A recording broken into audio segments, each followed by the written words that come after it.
You're listening to the Behind the Tee podcast, hosted by your favorite club curlers, Rob and Kelly. The show where we share our thoughts on what's happening in the curling world with the internet. But let's be real, we end up talking about football half the time anyways.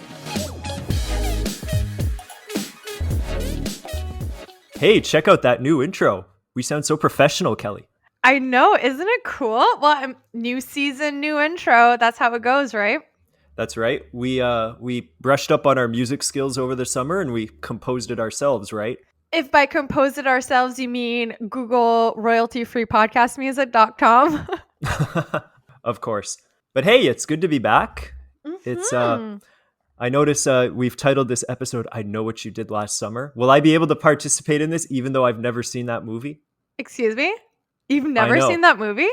One of the things I wanted to do this summer was catch up on the 30 years of movies that everybody references that I should know, and I did not. Well, I Know What You Did Last Summer is like a Halloween classic. I don't like scary movies. Life is scary enough as it is. Are you serious? I am. I did not know this about you, Sclerotinia fanboy. And by the way, yes, we're trying to, I guess, push our aliases there, and I've already blurted out your real name, so apologies for that. But I mean, it's not a secret, but these, I don't know, I feel like these nicknames have kind of just evolved into like their own personality, and we just refer to ourselves as Club Root Girl and Sclerotinia fanboy now. That's right. It'll be on my gravestone. See, we got dark for a second there. Does that count as a Halloween or scary thing? I don't know. Well, speaking of Halloween, though, I guess like now that you're not learning that you're not a Halloween fan, I actually went to our Six Flags Aaaand over the weekend and went to a couple haunted houses, and I think I just shed like 10 years off my life. Really? Yeah. Oh boy. So that's scary. I guess it depends on your definition of scary. Like for me, it doesn't take much to like scare me in terms of like jump scares, right? Like if someone were just like, boo, I would jump and Freak yell. out. And that's essentially what a haunted house is just a bunch of actors dressed up in either clowns or dark figures or like zombies, just waiting in the corner for you to like come, and then they'll just like pounce on you. And so, yeah, I think my heart just took a beating there. I don't get it. I don't know why that appeals to people. But I'll tell you a quick haunted house story myself. And it's because, well, I'm a teacher. I work at a school. And a couple of years ago, we had a haunted house that some of the kids set up in one of the rooms. And I was like, oh, should I walk through this? I don't really want to see have these kids see me get totally freaked out by them jumping out at me. But they didn't really hide themselves very well. So I could always see them before they would jump out at me. Oh, that doesn't make a difference. In this haunted house, we went into a room and I saw the guy plainly there right in front of me. And I knew he was going to jump. I knew it was coming. And it still freaked me out. Oh, wow. Well, for me, it didn't. Like, because I knew they were coming and it was okay. But these kids that were pretending to be these scary people, they just thought I was like super brave. So I just played up that vibe like, oh yeah, okay. I'm totally cool with this. And then one of them just said, oh wait, he's an adult. He's not going to be scared. We got to try something else. Taxes, no dental insurance, high mortgage rate. And that worked. That is me. Scary, man. That is scary. Yeah. That's a scary thought. You've got your Questrate account. That was a running gag from last year. So, actually, so we have to try to remember all the running gags we had last year. Yeah, so we ended our season 1, back in April?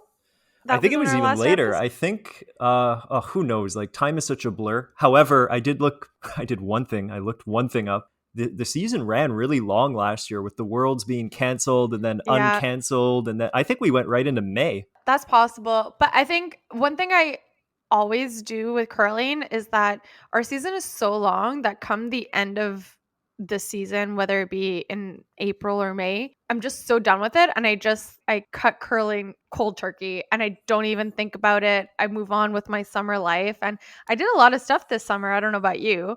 And then now we're already the mid of October and we're like, hey, we need to like start thinking about doing our season 2 and get back into curling.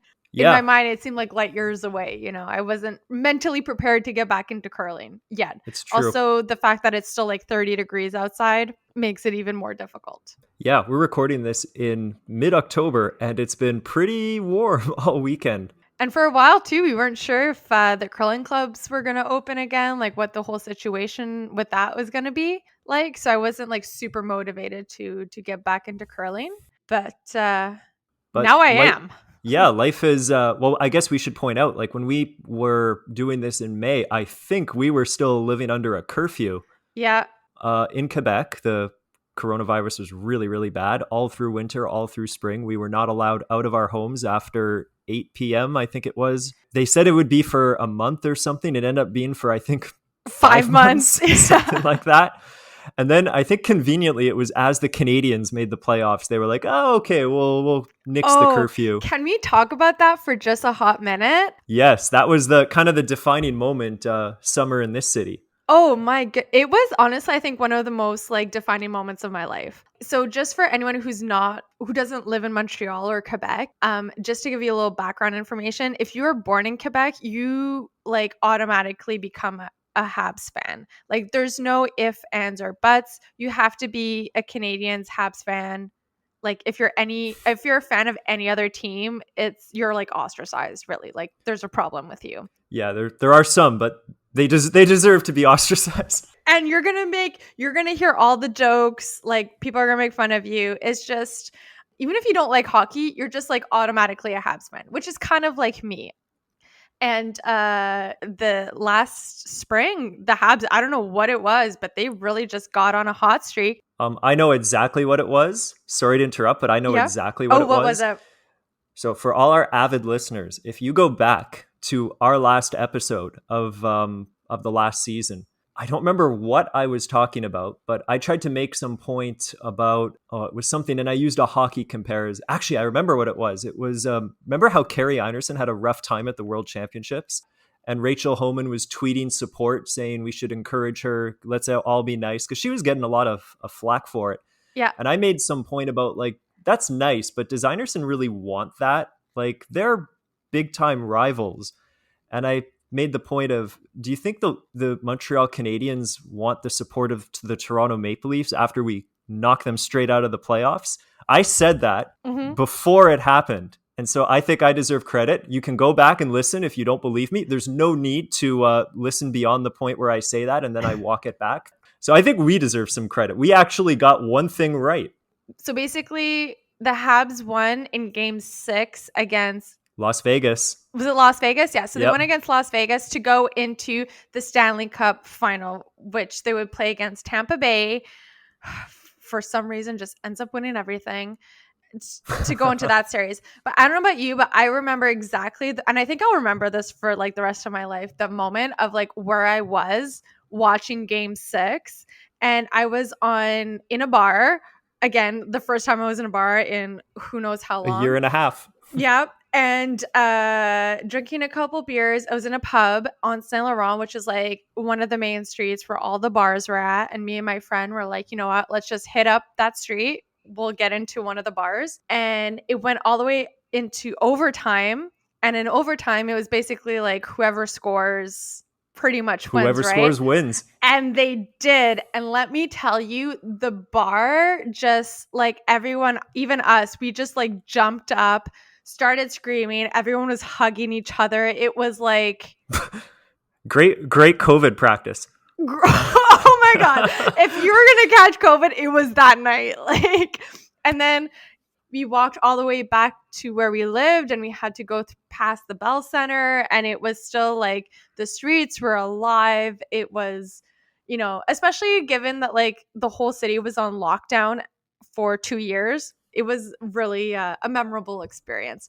Unfortunately, they just got destroyed by Tampa Bay, but I'll still take that game 6. Yeah, that was something. My game 6 experience was a lot less glamorous than yours. It was well, I get really nervous when I watch these things, and I watch more hockey than you, so Yeah. I've been sometimes I'm a like, total bandwagon hockey fan. sometimes a regular season game that's really close can make me nervous, and you can watch a tie game with seconds to go, and I get into it. I get a little bit nervous watching. So I figured game 6 to go to the Stanley Cup, I am going to be a puddle of sweat Mhm. on the floor. However, I had my second dose that day, Oh, and I no. was really feeling the side effects. And I was watching this game lying on my couch, thinking that I was not going to survive. Not because of the nervousness, just because I didn't think I could stay awake long enough. I was feeling so slammed. I think I celebrated when we won, but I don't remember it. I felt totally indifferent. I thought my heart would be pounding, and I was just completely, Oh, well, let me tell you, I think I had the stress and celebrated for the both of us. there you go. Yeah. But I think we deserve credit for it. And unfortunately, it, like we said, it peaked there. It all went pretty downhill after that against Tampa. And then they had a very bad offseason plagued with lots of bad stories. And as we sit here, Kelly, they're 0-3 to start the new year. Oh, well, you know what? It's a long season. They have a lot of time to recoup themselves. But speaking of sports, and before we jump into like curling news, I do want to let you know of a new sport that I've become mildly obsessed with. Uh huh. And I feel like you know what I'll be talking I about. think I do. You know, basically with no more curling, no football, no hockey, like there was a void. And a friend of mine suggested I start watching Drive to Survive on Netflix, which is the Formula One like reality TV docu-series that was really popular, and season 3 had just come out. And I was a little skeptical because I don't know, like I never really understood Formula One. To me, it was just a bunch of cars that go around a circuit like 50 times. And I'm like, I don't get it. Oh, but I watched all 3 seasons in about the span of 2 weeks. And I literally am obsessed. I follow a lot of the players on Instagram now. And I actually started watching a lot of the races and I was like, I get it. I get why You've people are into this and I'm here for it. interesting. So I feel like until the end of the Formula One season, you might hear me start talking about it a little more. That's okay. Hey, it'll go over my head because I tried. You told me about this, and I went in. I Because, you know, it's pretty common for people to be like, oh, do you have anything to suggest? I don't know what to watch on Netflix. And I'm just like, Drive to Survive. Drive to Survive. Like, it was a borderline obsession. Exactly. I'm not a big TV person, and because of that, like I hear things all the time about, oh, you need to watch this. Oh, you need to watch this. Do you have Netflix? Do you have Disney Plus? Do you have Apple TV? Mm-hmm. Whatever. And the answer to that is I don't even know. I think I do. Yes, I do. I steal my brother's account. Of Um, course. you might want to clip that out, Kelly. We might be breaking the law there.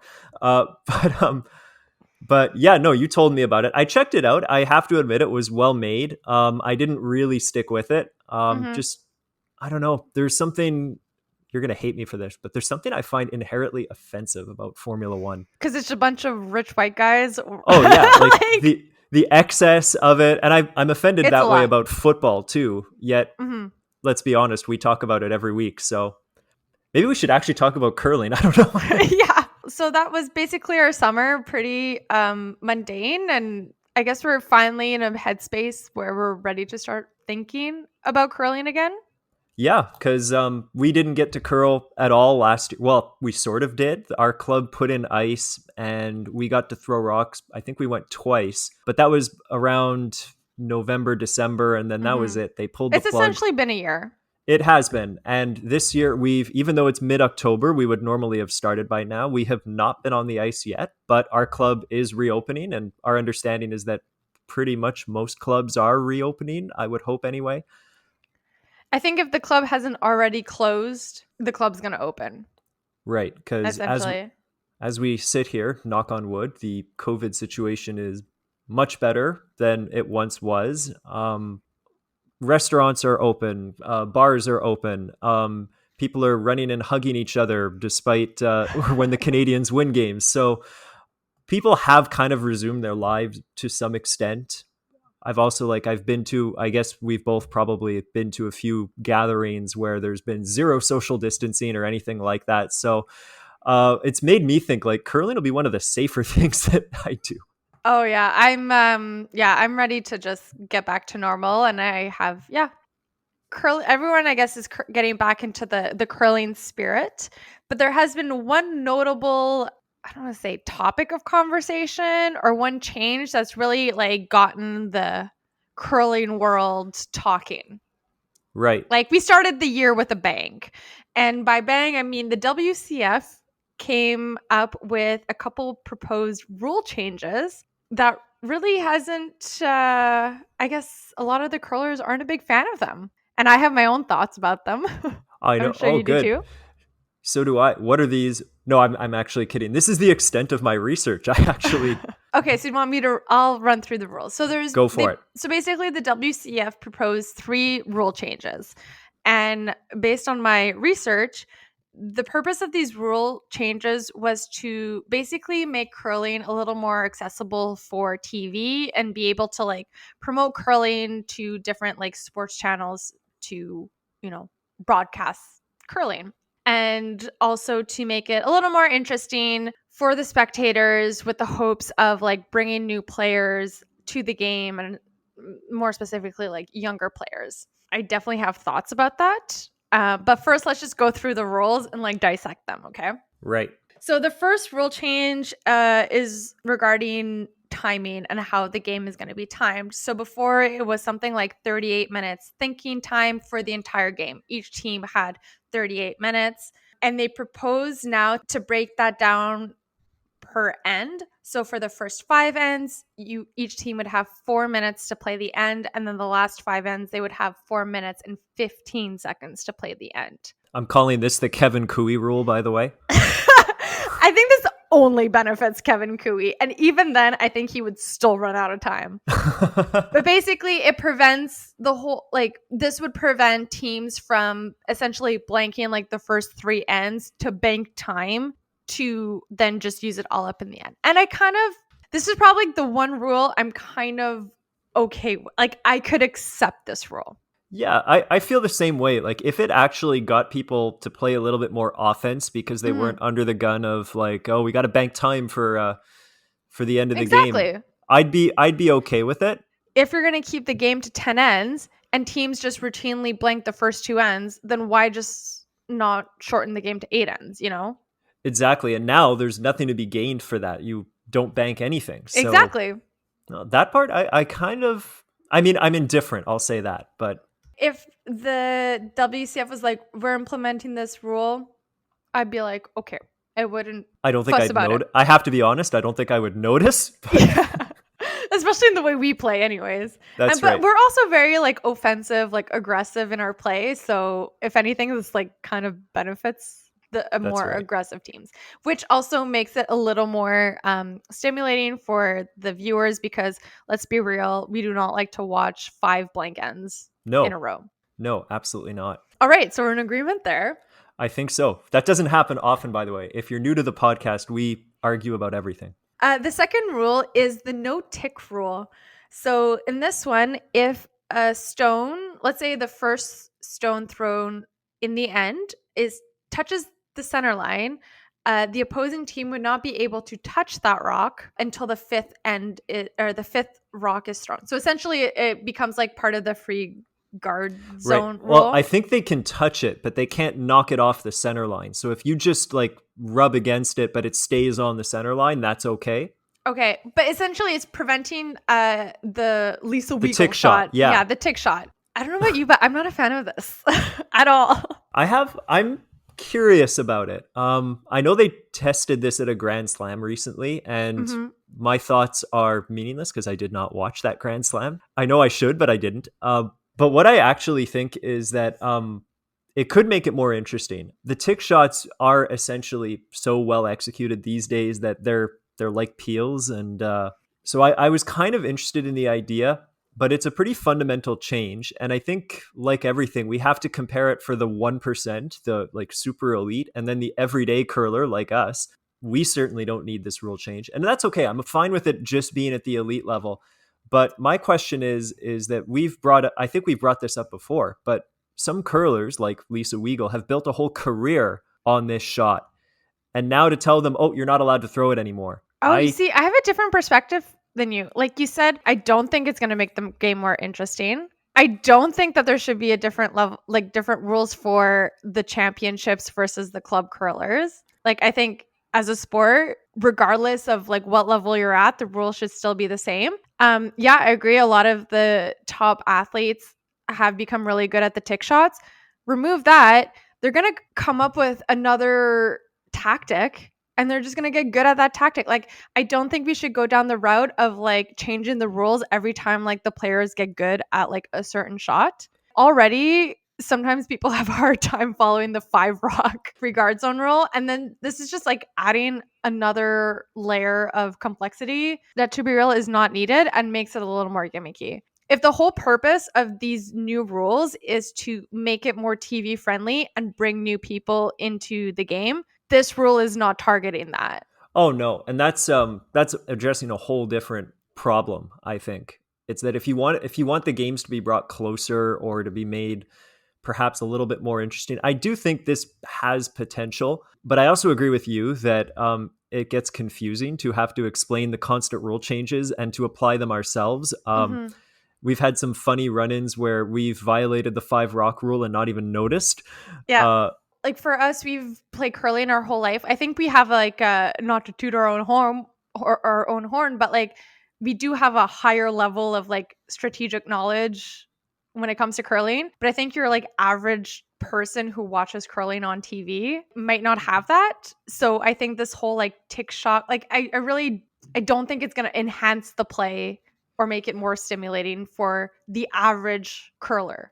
Well, you brought up something else that's really true, and it's that curling has a marketing problem. Mm-hmm. We will never be the most popular sport. I don't know if we're helping because we spent the first half hour talking about hockey and football and Formula One, but it's always going to be hard to get people to do it, to try the sport or to watch the sport. And let's be honest, slight rule changes are going to appeal to you and me, perhaps.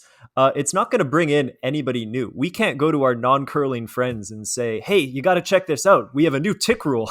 That's not going to work. Like us just being able to like explain the basics of like how scoring works is like good enough, you know? Mm-hmm. But you know what? That one, I could get behind the tick rule any day of the week compared to the next rule. The next one is the one I hate most of all. Okay. Yeah, we're definitely going in decreasing order here. So the last rule, which I definitely think it's the worst one. Can you see my face turning red here? I'm getting so mad even thinking about it. It's the no extra end in round robin play. So come the 10th end, if the score is tied, it's drawn at the button. Hate it. Which hate is it. Hate it. Hate it. oh. And I get, okay, this one I do get for TV purposes because you have a certain like time slot and you want to respect that time, and going into extra ends will like seep into the next TV slot. So that we can watch reruns of the top 50 bloopers of whatever it is TSN shows when they're done curling. Exactly. But no, I totally agree with you. I'm just like so against this for multiple reasons. One of which, I'm sorry, I'm just like taking over here. But one of which Go is ahead. like, well, first of all, who would do the final draw?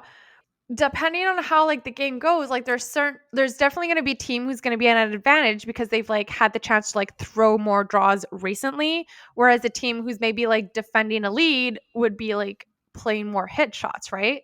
So if it's like your skip throwing the final shot, like they may not have thrown a draw in like 2 ends compared to Yeah. the other skip. Like, so there's not going to be, no team is going to be on an equal footing, right? Mm-hmm.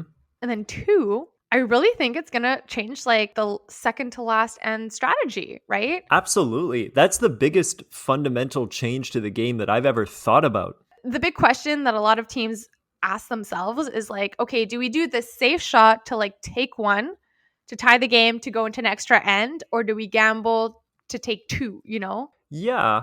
Oftentimes there's different types of shots that you can play. Sometimes, or you're playing the end to like, let's just get our one to go to the extra. Like you're forcing the extra versus taking a more risky approach to win the game then and there. You know what I But mean? you're right. But it totally changes the how you handle the 10th end, or is it Yeah. 8th end now? I don't even know. How you handle the final end. But the ninth, that's what I'm saying. Not just the 10th end, like the and ninth leading end. up to Yeah. it. Yeah, exactly. Because if you in the olden days, or if you have the hammer coming home, I mean, even if you're trailing, you're in good control of things. You can play hard for your two, and that's what we see teams do now. They try crazy shots for two because they know they're probably not going to steal the extra end. But Mhm. now, if the extra end is pretty much a coin flip, because at this level, if we've got Brad Gushu versus Kevin Cooey drawing the button, let's be honest, it can go, that's essentially It a can go coin either flip, way. isn't it? Yeah. So that's a huge fundamental change. Like from a player perspective, awful. I agree. Like I would not be for it.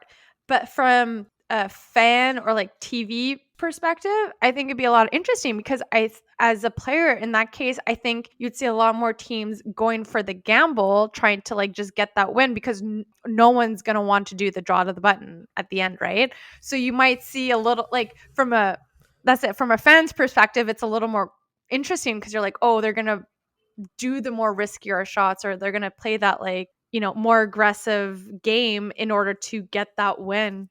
And you might get a little more upsets or not. I don't know. I think from a fan perspective it's better, but from a player's perspective it's awful. Well, yeah, it's all in all, it's just it's a very very big change, and again, I don't know. I feel weird talking about it because I've not seen any curling. I've not curled this has been the longest we've gone in our lives without curling. So it's always Mhm. weird for me to talk about it and think about it when I've not been doing it for a while. But trying to put myself in mid-season strategy form, I think it would be a pretty significant change. And all I can say is that I did come across some interview with Brad Gushu over the summer, and he hated it. Oh yeah. And he did a much better job of taking down the reasons for it than I'm doing right now. He gave a very good reason. I don't remember it, of course, because that's how I roll. Um, but yeah, it's not popular. And one thing I will bring up is that, or a question that I've got is who's making these decisions?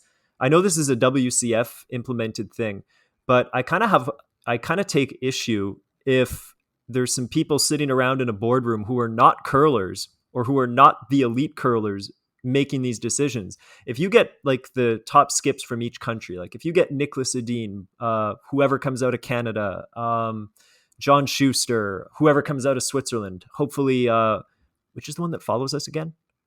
Schwaller. Schwaller. That's right. Hopefully Schwaller. If you want to follow us to Cruz, if you want us to cheer for you. But if you got all of Behind the them T sitting, curling.com. that's right, on Instagram. Um, but if you got all of them sitting in a table and they said, hey, we should change the timing rules. Hey, we should change the extra end things. Then, okay, I'd be for it. But I don't think that's the case. Who is making these decisions? One of the main issues, especially from like the elite curlers perspective, is that like none of them were consulted, which I mean, fair enough. Like if I were an elite curler, I'd want to have my opinion heard. And I'm sure a lot of them have great ideas on how to like improve the game or whatever. But I still think that like at the end of the day, I think the elite curler's perspective is not going to be the same as a TV fan perspective. They're going to want different things. And I think that's where like the WCF is in the middle because like as much as you want to, keep the sport like alive and want to have like your elite curlers like happy and like all that stuff because like you need curlers to like promote the sport, but at the same time you also have to market the sport and make it a fan friendly, TV friendly sport if you want it to like go into that direction and become more marketable. And I think the two don't always have like the same interest, and it's just finding that happy medium. Yeah, I think you said it. It's that I think they need to be part of the conversation anyway. Mm-hmm. Maybe they don't dominate the conversation, and there has to be somebody there going, "That's all good, but we've got to shorten this, or we've got to keep." Exactly. That's why we should be involved. If the WCF wants to pay for us to like go to Switzerland and be part of these meetings or wherever they're happening, Rob, I think I have the solution. you do. I had Okay, a come to Jesus moment the other day, and I think I have solved the curling marketing problem. really, Yes. Are you ready to hear this? I think so. So I'm going to segue back to my obsession with Drive to Survive. Okay. Basically, curling needs a Netflix special, and I've titled it Slide to Survive. No, but listen to this. Like, look, Drive to Survive was successful with me and to a lot of people. We were people who are very much like, we knew what Formula One was, but we had zero interest in it. One Netflix special just turned me and a lot of other people into Formula One fans. And it almost worked on me. Yeah. And I think there are a lot of similarities between Formula One and curling that I think maybe creating a Netflix special could like bring in a whole new crowd of curling fans. No one has cable anymore. Like it's all about Netflix. If a show's on Netflix, people are and I know you have cable, but like let's be real. It's all about Netflix. Like millennials and younger, if it's not on Netflix, we don't watch it. So here are my arguments as to Mm-hmm. why a Netflix special would be very beneficial for curling. And Netflix, if anyone who works at Netflix is listening to this, hit us up. For sure. So the main thing that got me into Drive to Survive was the drama. So in Formula One, there's basically 20 teams, and every team is allowed 2 drivers. And within every team and those 2 drivers, there's always like a number 1 driver and the number 2 one. For example, Mercedes, you have Lewis Hamilton and Bottas. Hamilton is clearly the number 1 and they always favor him over Bottas, and like that really pisses him off, right? So there's like a little driver to driver tension within the team. But then also they're contracted for each for each team. So they may be contracted to one team for like 2 years and then they may move. We see Ricardo, he moved like 3 times in 3 seasons. There's some drama that goes on there. What happens in curling? People move teams all around. And we know from Absolutely. We have drama. our competitive experience, we know that no one leaves a team mutually. There's always a little baggage. There's always a little drama. Why they left the team, why the team kicked you off, why you went to that team versus that team. There's something to be said there, right? And I think it's also another way to like take those top players and make them like curling superstars, if you will. It's like it's a great way to for everyone to like get to know these people and become a fan of not just the team but those players. Let their personality shine off game. So Mm-hmm. that I think already there is going to bring a lot of people. It's another way to like teach people about the sport, not just like the technical aspects, the basics of the sports, but also like teach a little bit about the strategy. And that's kind of what like got me also into Formula One. It's like I learned it's not just a bunch of cars going around a circuit 50 times. Like there's a whole strategy. Like what tires do you put on? When do you pit? The weather, all those things. Like there's a lot of factors that go into a race, just like there are a lot of factors that go into a game. The ice conditions, the strategy, how the player is playing. It's an opportunity to like educate the people on the sport. And the more you learn about it and the more you know about what goes into a curling game, the more into it you'll get. And my final. So in Formula One, they have the Grand Prix. You Mm-hmm. go from country to country and you race on different tracks. What does curling have?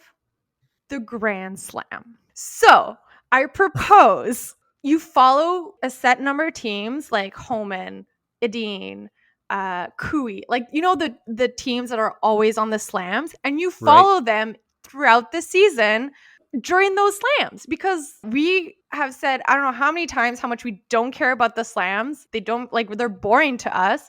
Well, Mm-hmm. now it'll make them a little more interesting. Well, they already have something like that, right? They're competing for WCT points or Rob, something like who that. cares about the W's?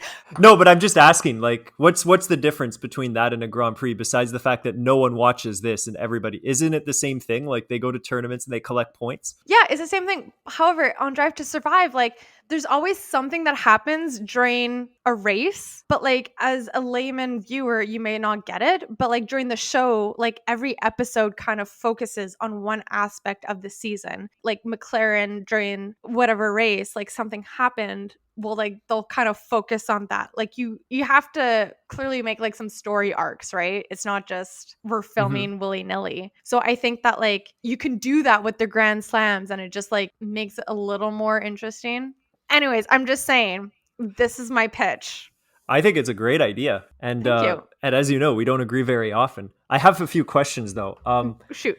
So we acknowledge there's a hell of a lot of drama in curling. I'm just trying to visualize what like those little soliloquy moments are, whatever they're called in reality shows, where you have people talking directly to the camera. Mhm. And I'm just imagining I'm gonna use like I'm gonna totally make this up. This is totally made up, but I'm just like maybe Russ Howard sits behind a camera and goes, God, I hate Vic. He's so annoying. Or something like that. How do we like show drama but keep the respectful Oh, nature? but that's what they do on Drive to Survive. Like they don't call other teams out or other drivers out necessarily because that's also bad PR. Like there's a way to do it. And the Yeah, magic no, of I agree with you. editing, I just yeah. want to visualize it. Well, I'm just the magic of editing is beautiful. Like you can curate any narrative you want. That's true. So if anyone at Netflix is listening, This is a good idea. that's a good way to get the word out there. And No, it honestly is because we've talked in the past about we've listened to other podcasts, we've heard ideas, and they're all little tweakings of things that are really Mhm. not going to make a difference. Things like even if we, as we've mentioned today, like the tick shot, it's not going to bring in legions of new viewers. What's But that thing we talked about last year was like, or someone came up with the idea of like creating an app that you can yes, use while you're like in the arena. Kelly loved that idea because every time I see Kelly, we talk about how she loves to add more apps to her phone every day. I'm just kidding. Horrible. Yeah, just I mean, couldn't hurt, but not going to actually solve the problem that we're dealing with. Mhm. Whereas this, I got to be honest, that's one of the better ideas I've ever heard for bringing people in. I mean, if someone thought about this last year, they could have done it and then just released season 1 right after the Olympics. It's true. I'm telling you, you would get so many more people interested in curling. I mean, somebody who's trying to, I guess, sort of follow this idea, but it's who I first thought of when you brought this up is the whole Jamie Sinclair thing. Have we checked in on her? And Oh, I haven't checked in on them recently. I did check in on them at some point during the summer, and they did have a couple episodes out. They weren't doing like a weekly thing as I think okay. they had initially set out for. Okay, because we should explain like that. This is Jamie Sinclair, American team, hoping to go to the Olympics. They decided to, correct me if I'm wrong, but rent out a house, Mhm. and all the teammates live there for a whole year and pretty much don't see anybody else. They just stay in that house, they train, they spiel, and hopefully go to the Olympics. Well, I think they still keep somewhat of a life outside of curling since I think some of them are still in school and or work. Okay, maybe. But essentially, yeah, like they've kind of committed to living together and just thinking about this Olympic year. And with respect to them, like we've seen the videos, it's a cute idea, and it'll, as we've said before, it'll make for a good story, even if whether they win or they don't. But I think it's lacking I think it's lacking the je ne sais quoi of a Netflix special, the high production value. Exactly. And I think with the Netflix special, if you can get a few teams on board, because let's be real, like there is a finite number of teams that are really at the top. Like yeah, in the slams, you'll see some other like I don't want to say random, but you'll get the occasional like odd name in there, but you know you're gonna get a Holman, you know you're gonna get well now Einerson, Edine is there all the time.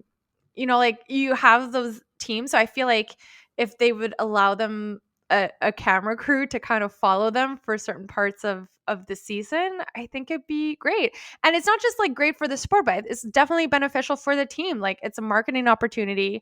They can grow their Instagram following because like, hey, it works. But then like it just opens the door for them to get like more sponsorships outside of curling, you know, outside of Pinty's and Tim Hortons.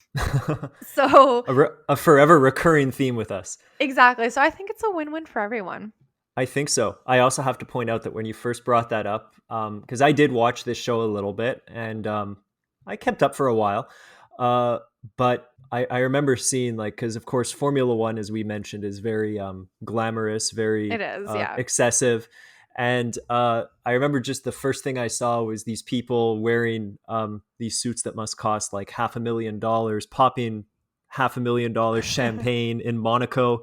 And I was just thinking of a similar shot of people like opening their cups of Tim Hortons behind the scenes in Moose Jaw or something like that. And just like throwing it in And there. then doing, Unfortunately, like coffee doesn't have the same fizziness as a bottle of champagne. Maybe instead of popping a bottle of champagne, whoever like ends up like 1, 2, 3, everyone just does a huge broom shot. You know, where they put like shot Oh yeah. glasses on the broom, and then everyone's just. I think that would Oh be yeah. a good curling alternative. Anyways, I'm just throwing it out there, and if anyone steals my idea, I put it on the record here. October 17th, I said it first. There we go. I'm going after your royalty rights. So I guess that's it for our first episode. Yeah, I just have to add, by the way, Yeah. that just because that's a good response to the rule changes and everything like that. That it's not going to bring in people, but a totally random new idea, or I shouldn't say random, totally new idea like this is much better. But I have to read you when the controversy about the rule changes first came out. Curling Canada did put out a response. And I was hoping it would be something like, we're not going to listen to that. Or we're going to listen to Rob and Kelly and follow their ideas and pay them. Yeah. But this is what they actually said. So I'll read this. Okay. A cross-section of high-performance athletes, all of whom have represented Canada on the world stage, will be part of a Curling Canada initiative aimed at engagement and consultation, with the immediate goal is for these high-performance athletes to provide input and suggestions for completing a formalized consultation and engagement process that involves both Curling Canada operational staff as well as the Curling Canada Board of Governors by the conclusion of the 21-22 season. Wow, that was all one sentence. That is one long run-on sentence. So they posted that on Facebook a few weeks ago around the time of the rule changes, and I had to get that out there and see if I could read it without passing out. It's not even grammatically correct, by the way. There's something with the immediate goal is for these I don't know. And so it made me think of like, okay, so we've got the most confusing Facebook sentence ever written, or Netflix. I wonder what people will gravitate towards. Netflix. Let's make it happen. For sure. All right, so that's it for this episode, but we're here all season, and we'll bring you more content related to what goes on like on the circuit this year, and especially for the Olympics. Yeah, it's going to be a big year. Happening. They're going forward with the Olympics, right? If they happened over the summer, they should happen this time. At least I really hope so. And we'll also keep you posted on our football fantasy league that we started. That's right. Before we go, we should say that we were so bad at predicting, and we decided let's actually measure how bad we are this year. And so we've been predicting the results of NFL games, and it's not been going very well, to the point where we've been challenged. A listener got in touch with us and asked if they could challenge our picks. And we said only if you come up with a canola related name. And so we are now both being destroyed by Pod Shatter for life. So yeah, I still think it's pretty early in the season, so I hope that I can like turn the tables and start picking better picks. Finally, Trevor Lawrence has started winning again apparently this week. So he just won one game. One for 5. There you go. It's a start. But yeah, if you know football and you've got a canola related disease that you can turn into a Twitter handle or whatever those are called, I don't even know, hit us up. If not, wait till next week, till our next episode. Bye. See ya.